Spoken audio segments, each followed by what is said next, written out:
यह गोष्ठी सामान्य गोष्ठी नहीं है और आगम सामान्य समय में नहीं की है। इसलिए मैं उन 3 प्रश्नों को आपके सामने और उन 3 प्रश्नों को खड़ा करने के बाद ही मैं उसका उत्तर दूंगा। क्या इस कागज के टुकड़े को विधेयक कहा जाए?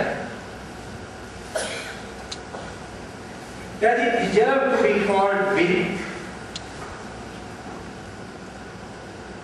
क्या यह तथाकथित विधेयक भारत के लिए उपयोगी है?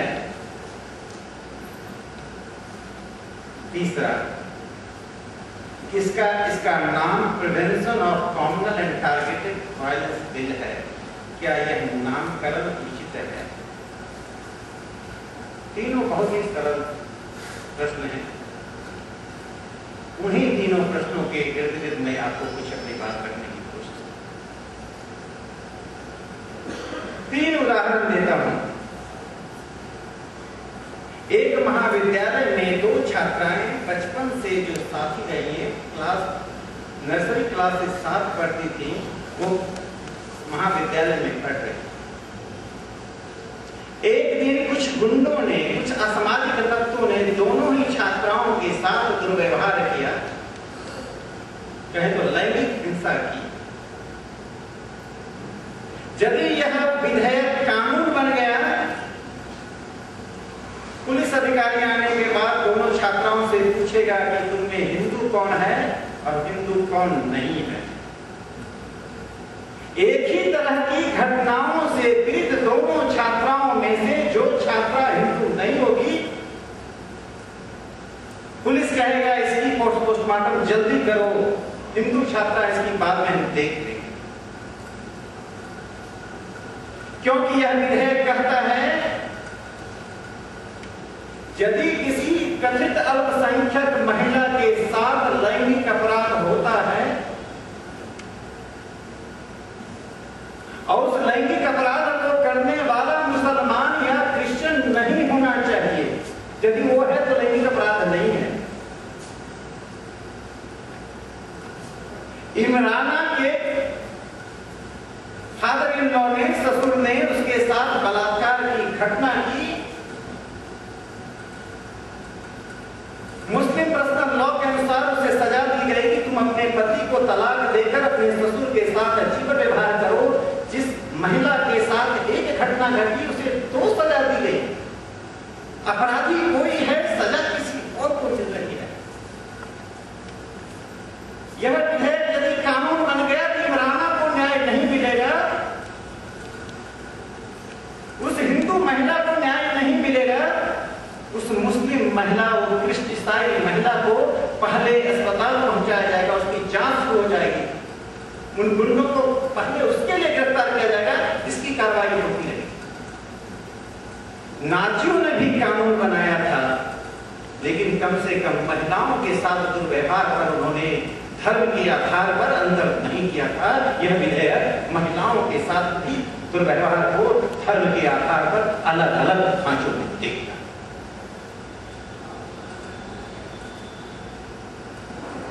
दूसरी घटना बताता हूं। आपने एक रामलीला कमेटी बनानी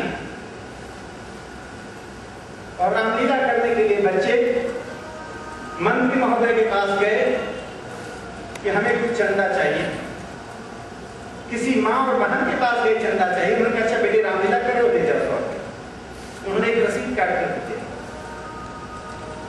रामलीला कमेटी रजिस्टर्ड नहीं है।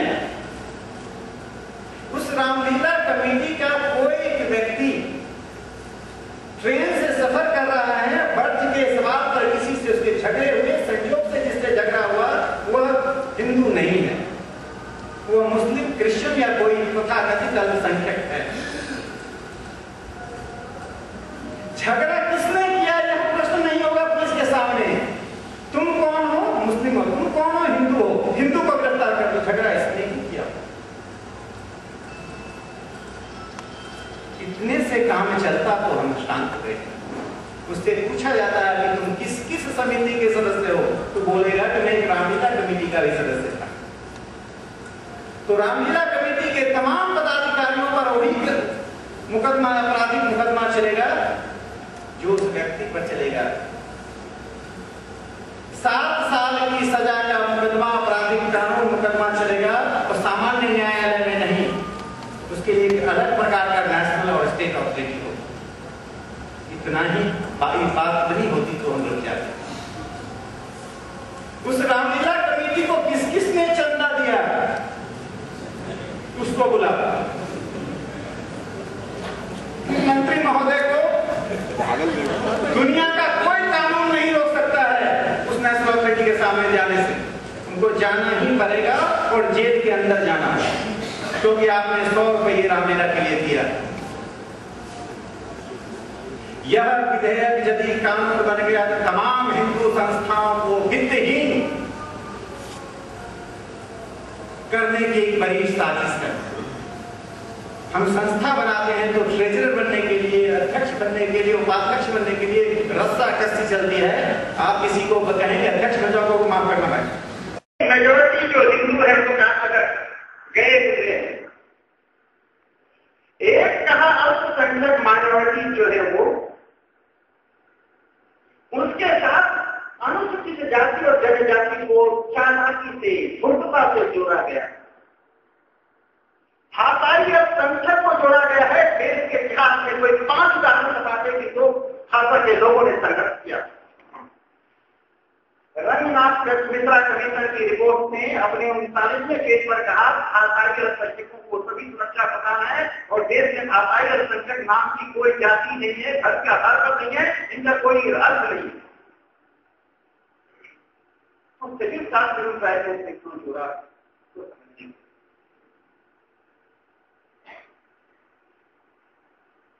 इस देश को, हिंदू समाज को बांटने के लिए आवश्यक है कि शेड्यूल अनुसूचित जाति को इससे अलग किया जाए। 2005 में सच्चर कमेटी बनी थी। उसने सच्चर कमेटी मुस्लिमों के लिए बनी थी। उसने कहा है समान अवसर आयोग बना दो जिससे मुसलमानों को रोजगार में अधिक अवसर मिले।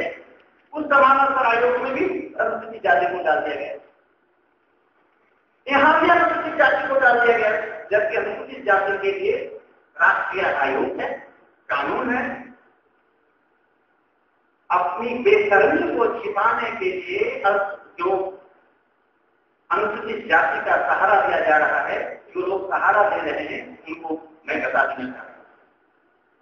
ये वही लोग हैं जिन्होंने सच्चर कमेटी के अंदर कहा था जो काम मित्रों मुस्लिम लीग ने 40 साल में नहीं किया, वो काम सच्चर कमेटी ने 2 सालों में किया। All the constituencies reserved for the scheduled caste where the substantial number of Muslim leagues should be reserved because they are impediment in the representation of the Muslim in the legislature. अनुसूचित जाति के लिए जो भी विधानसभा लोकसभा के चुनाव क्षेत्र आरक्षित हैं, उनको अनारक्षित कर देना चाहिए जहां मुसलमान रहते हैं, और भविष्य में ऐसे किसी भी विधानसभा लोकसभा क्षेत्र को आरक्षित नहीं किया जाना चाहिए जहां मुसलमान रहते हैं। ये वही लोग हैं जहां सभी कास्ट को के आरक्षण को समाप्त करना चाहते हैं। ये वही लोग हैं जो रूप में रहे। एक और बात है,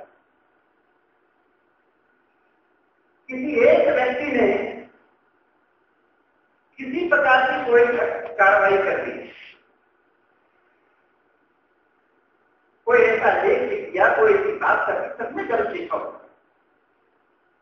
अब जो विभिन्न संगठनों से जुड़ा हुआ है उन तमाम संगठनों के पदाधिकारियों पर वही मुकदमा चलेगा जो उस पर चलेगा। उन पदाधिकारियों का नॉन स्टेट एक्टर, गैर राजनीतिकर्ता,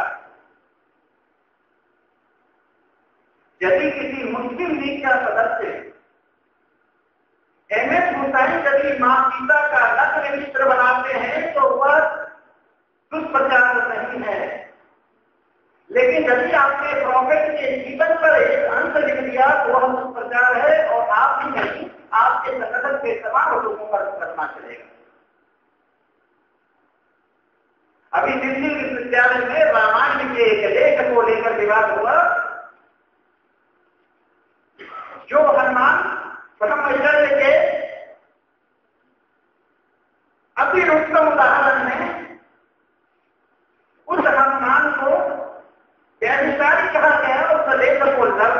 ये धर्मनिरपेक्षतावादिता के सामने आती है। मुझसे एक दिन जी उनसे पूछा गया क्या यह अभिव्यक्ति की स्वतंत्रता का हनन नहीं है, क्या विरोध कर रहे हैं?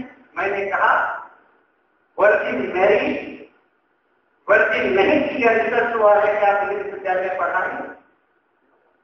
धर्मनिरपेक्षता का मतलब नहीं होता कि हिंदुओं को सताना। यह विधेयक हिंदुओं को और गैर हिंदुओं को दो वर्ग में बांटता है। और पहली बात हम बताए कि हिंसा का मतलब होता है कहीं भी कोई घटना घटी तो दंगाई हिंदू है, कोई जांच की जरूरत नहीं है। अगर भोपाल में दंगा हुआ तो तमाम हिंदुओं को गिरफ्तार करो बिना जांच किए, चाहे दंगा किसने भी किया हो। हिंदू चरित्र से दंगाई हैं। मित्रों, 1871 में ब्रिटिश सरकार ने एक कानून बनाया था, क्रिमिनल राइट्स एक्ट। देश के लगभग 200 ट्राइब कम्युनिटीज को क्रिमिनल डिक्लेयर कर दिया गया था, बिना जांच के गिरफ्तार कर, अपनी सीमा से बाहर जाते गिरफ्तार कर, कहीं भी कोई छोड़ कर वो मान करता जाता वो अपराधी हैं, चोर हैं, ठग हैं, बेईमान हैं, हत्यारे हैं। चाहे हत्या आपने की हो तो दोष उन पर लगेगा। ये ब्रिटिश सरकार ने बनाया था, उसी मानसिकता से ब्रिटिश सरकार है। 1949 में जब देश आजाद हुआ तो कानून को समाप्त कर दिया गया, फिर एक हैबिचुअल ऑफेंडर्स एक्ट लाया गया। ये हैबिचुअली ऑफेंडर्स है, ब्रिटिश सरकार का थोड़ा प्रभाव था और लाया गया। यह कानून उसी का एक एक्सटेंशन। जिन लोगों ने इस मुगल शासन के जजिया के, औरंगजेब के जजिया टैक्स का नाम सुना होगा, आप हिंदू हैं इसलिए आपको टैक्स देना पड़ेगा। यह बिल उसी जजिया टैक्स का एक नया नामकरण। हिंदू होने का अपराध, हिंदू होने का अपराध हो, हिंदू होने का मतलब अपराधी, यह बिल ये 3 बातें। इसलिए मैंने कहा यह विधेयक आधार है। इसलिए इसे विधेयक क्यों पढ़ा? यह तो सीधे सीधे हिंदू समाज पर विदेशी प्रेरणा से बड़े षड्यंत्र के तहत हिंदू समाज को तबाह करने का, करने का, हिंदू संगठनों को समाप्त करने का एक साजिश है। और कहा जाए तो जितने राष्ट्रवादी हिंदू संगठन है उनको अप्रत्यक्ष रूप से निशाना बनाने के लिए विधेयक को लाए।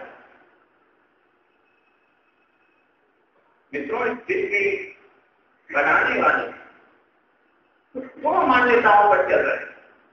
उनकी पहली मान्यता है कि इस देश में मुसलमानों के साथ भेदभाव किया गया। पहली मान्यता, इसको इतना प्रचारित कर दिया गया है कि यदि आपको कोई कहे कि मुसलमानों पर भेदभाव नहीं किया जा रहा, आप देखते हैं किसको होगा उसका कोई आधार। देश बटा 1945 में संविधान सभा बनी। संविधान सभा में मुस्लिम लीग के सदस्य चले तिवारी ने सरदार पटेल से कहा, मेरे बड़े भाई आपका प्यार चाहिए। तो प्यार में क्या चाहिए? प्यार में हमें आरक्षण दे दो मुसलमानों को, हम आपसे छोटे भाई हैं, आपका इंसेक्शन चाहिए, हम बहुत छोटे हैं। बहुत भावनात्मक भाषण दिया सरदार पटेल से। वह तो पुरुष था जो भावनाओं में नहीं रहता था, जो भविष्य के 100 वर्षों के भारत को देखता था। वह अपने पद को नहीं देखता था, अपनी प्रतिष्ठा को नहीं देखता था, अपनी छवि की राजनीति नहीं करता था। यह बहुत संविधान सभा में गरजते हुए कहता है, मिस्टर सारी, I have seen your affection, हमने आपको प्रेम को देखा है। I have just seen your affection, ये आपने ही देखा है। आगे पटेल कहते हैं, you want that I should accept your demand to divide the divided country again? आप क्या चाहते हैं? आप की मांग को मिलकर मांगने की विभाजित भारत के साथ विभाजित करते हैं और पटेल की इस आवाज के साथ ही संविधान सभा का रूप लेता। उसी संविधान सभा में सदाम हुसैन एक मुस्लिम लीग का सदस्य होता है। मित्रों, यह बात हमें जाननी पड़ेगी क्योंकि लड़ाई वैचारिक लड़ाई भारत पर आने की है जब हिंदू समाज अपने अस्तित्व की लड़ाई लड़ेगा। सदाम हुसैन ने कहा, there is no minority in this country because I worship the same God with the same name that does not make a minority. Minority is a British creation. British are God who came with minority and the subject of minority has also gone. इस देश में कोई अल्पसंख्यक नहीं है। अल्पसंख्यक शब्द की रचना भी किसने किया है? चले गए उनके साथ अल्पसंख्यक शब्द और अवधारणा भी चली गई क्योंकि हम एक ही ईश्वर को अलग अलग नामों से पूछते हैं। कौन मेजोरिटी कौन माइनॉरिटी या और उनका स्थान आज कौन मुस्लिम नेता है और क्या बोल रहे हैं? मैं एक दूसरे तरह से बोधित करता हूं। डॉक्टर एस मुखर्जी संविधान सभा को पार्षद से आस्था थी। उन्होंने कहा क्या हम भारत को एक राष्ट्र बनाना चाहते हैं? क्या भारत को हम धर्मनिरपेक्ष राष्ट्र बनाना चाहते हैं? यदि हम भारत को एक राष्ट्र और धर्मनिरपेक्ष राष्ट्र बनाना चाहते हैं, we cannot dare to accept any community as a minority community on the basis of religion. उन्होंने पूरे देश को जिताया, संविधान सभा को जिताया, आगे आने वाली हमारी पीढ़ियों को जिताया। यदि तुम देश को एक रखना चाहते हो, यदि तुम देश को धर्मनिरपेक्ष रखना चाहते हो, तो धर्म से आघात करना कोई बहुमत है ना कोई बहुसंख्या कहना आवश्यक है। आपके देश को मुक्त होना ही है। लेकिन मित्रों, वोट बैंक की राजनीति से मुक्त होनी चाहिए। एक गले में सांप की तरह लपट गया है। सांप को मारे तो गले पर ही आक्रमण होगा। अब गला बचाने के लिए हम सांप नहीं मार रहे हैं, गला बचाने के लिए सांप को छोड़ा नहीं। रास्ता को हिंदू समाज और राष्ट्रवादी संगठनों को, इन तमाम लोकतांत्रिक ताकतों को निकालना है। क्या सचमुच में मुसलमानों के पास भेदभाव होगा? मैं एक छोटा सा आंकड़ा आपके सामने देता हूँ। 47 में देश विभाजित हुआ, हिंदू वहां गए, 10% हिंदू वहां पर आज 1% से नीचे पहुंच गए। आंकड़े नहीं है, अंगुलियों पर संख्या है। और मुसलमानों की क्या हमें खुशी होती है? हमें नाराजगी नहीं है। तो सत्य को स्वीकार करना चाहिए, सत्य जानना चाहिए। 2001 की जनगणना का एक छोटा सा आंकड़ा मिलेगा। पश्चिम बंगाल में औसत जनसंख्या का ग्रोथ 129% हुआ। मुस्लिम जनसंख्या का ग्रोथ 189%। असम में औसत जनसंख्या 40% के दर से बढ़ी, मुस्लिम जनसंख्या 2% की दर। बिहार और उत्तर प्रदेश में औसत जनसंख्या 194% के दर से बढ़ी, मुस्लिम जनसंख्या बिहार में 201%, उत्तर प्रदेश में 194% की दर से। उड़ीसा में औसत जनसंख्या 109% के दर से बढ़ी, मुस्लिम जनसंख्या 253% के दर से। केरल में औसत जनसंख्या 88% और मुस्लिम जनसंख्या 169%। मध्य प्रदेश में औसत जनसंख्या 150%, मुस्लिम जनसंख्या 222%। आइए हरियाणा, औसत जनसंख्या से राज्य 178% की दर से बढ़ी, मुस्लिम जनसंख्या 321% की दर से। देश की राजधानी दिल्ली, जहां संसद है, सारी सुविधाएं हैं, औसत जनसंख्या 421% की दर से बढ़ी, मुस्लिम जनसंख्या 944% की दर से बढ़ी। मित्रों, यदि संस्थागत डिस्क्रिमिनेशन होता तो आप पाकिस्तान की स्थिति में पहुंच जाते। इसलिए यह बिल को पाकिस्तान के लिए बनाया गया। इस बिल को तो पाकिस्तान के राष्ट्रपति को भेजना चाहिए। तुम्हारे देश के लिए है,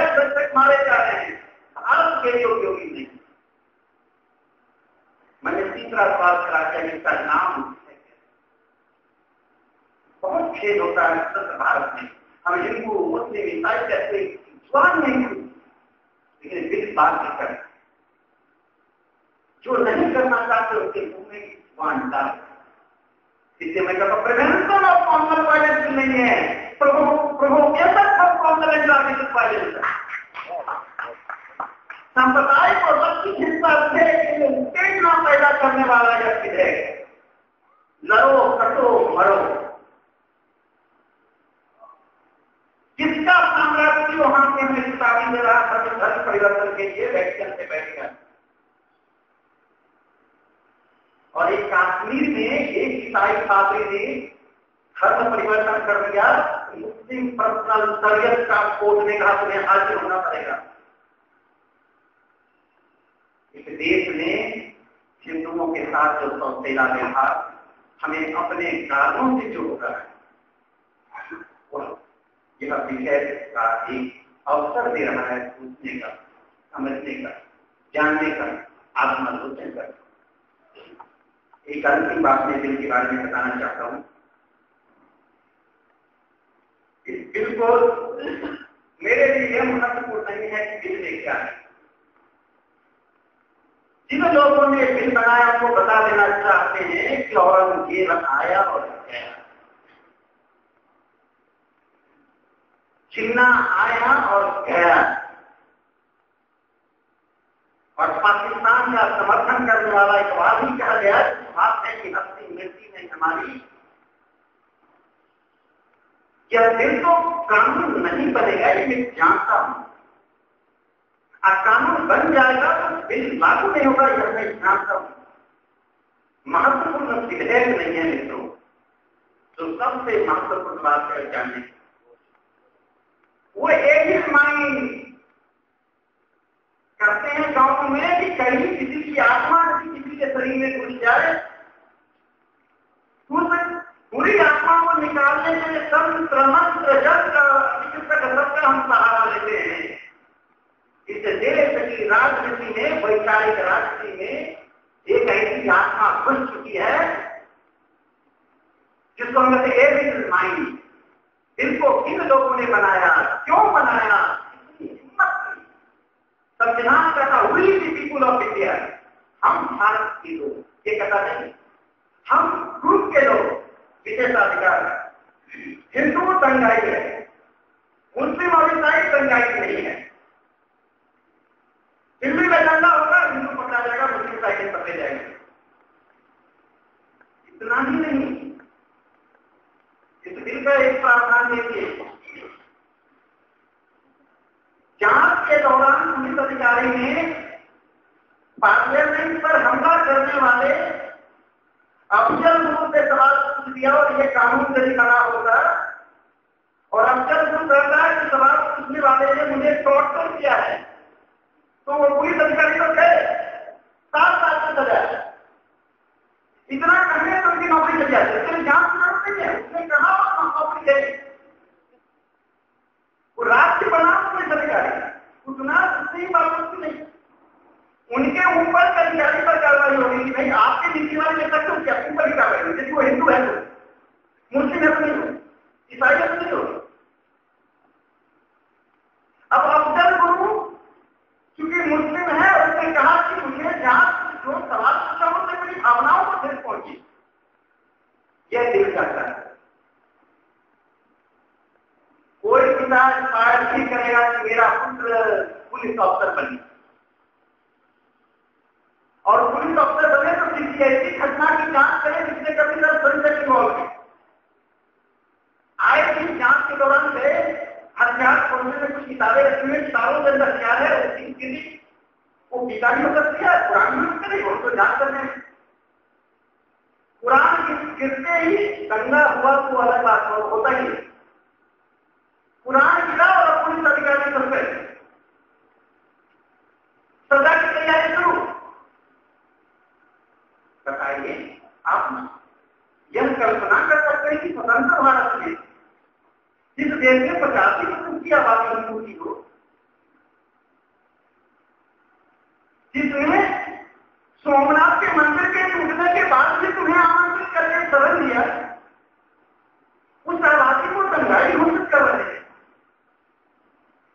में कुछ कॉमन डिक्लेयर कर रहे हैं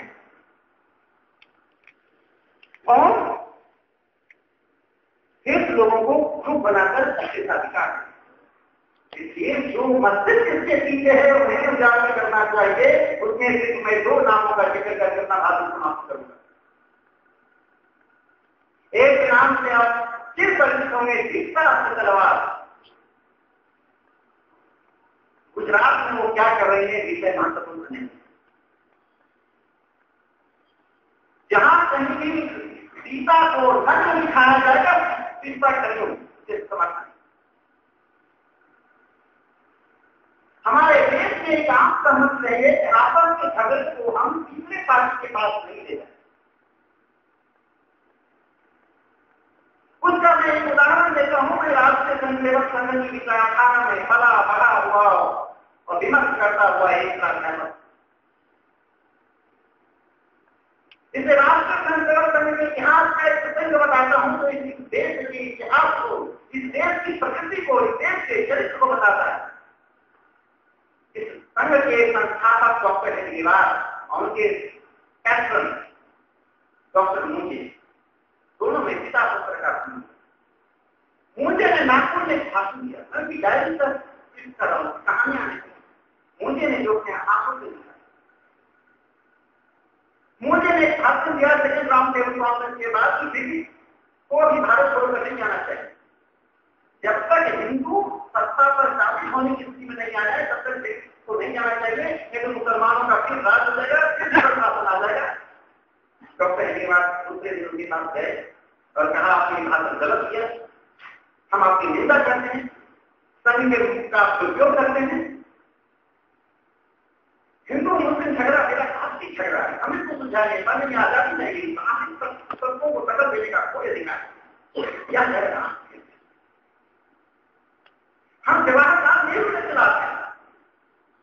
जवाहरलाल नेहरू जनसंघ के खिलाफ थे, लेकिन विश्व के मंचों पर ना नेहरू ने ना अटल बिहारी वाजपेयी अपने झगड़े से हम सब बाहर जाकर हम भारत के तीसरा उस खानदान को बिलोंग करती हैं, उस वैचारिक और राजनीतिक चेतना को उजागर करती हैं जो वैचारिक और राजनीतिक चेतना चाहती है यहाँ झगड़े को अंतर्राष्ट्रीय खूब मिले। उन्होंने सर्वोच्च न्यायालय को चुनौती देते हुए कहा कि गुजरात के मामलों को इंटरनेशनल कोर्ट ऑफ जस्टिस को दखल देना चाहिए। 2001 में विश्व हिंदू परिषद ने अब क्या सहमति हो सकती है विश्व हिंदू परिषद, आपको सांप्रदायिक मामले मान्य का विरोध कीजिए, मेरी असहमति मुस्लिम लीग होगी, मैं इसका विरोध करूंगा। लेकिन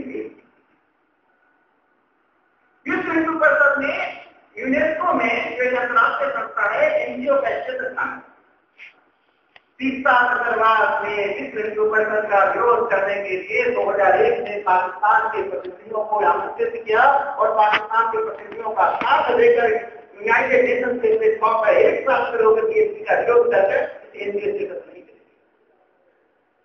यह है शिक्षा जो दिन की निर्माण हुई।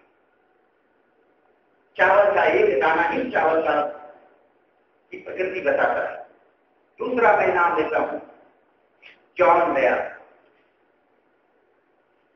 ये जॉन डेयर कौन?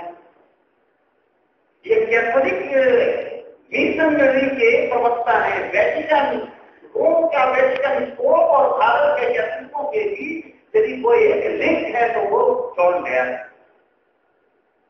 कोई मन गठन बात नहीं, आप उनके वेबसाइट पर जाइए, उनका स्कीम देखिए जॉन डेयर कौन है। एक इंडियन करेंट नाम की पत्रिका निकलती है जिसके संपादक रह चुके हैं, जो भारत की एकता पर जिक्र करता है। जॉन डेयर मानते हैं कि तमिलनाडु और पंजाब, कश्मीर इन तीनों को भारत से स्वतंत्र कर देना चाहिए। भारत एक देश नहीं है, राष्ट्रीयताओं का देश है, कई राष्ट्रीयताएं हैं, सबको आजादी देने का हक है।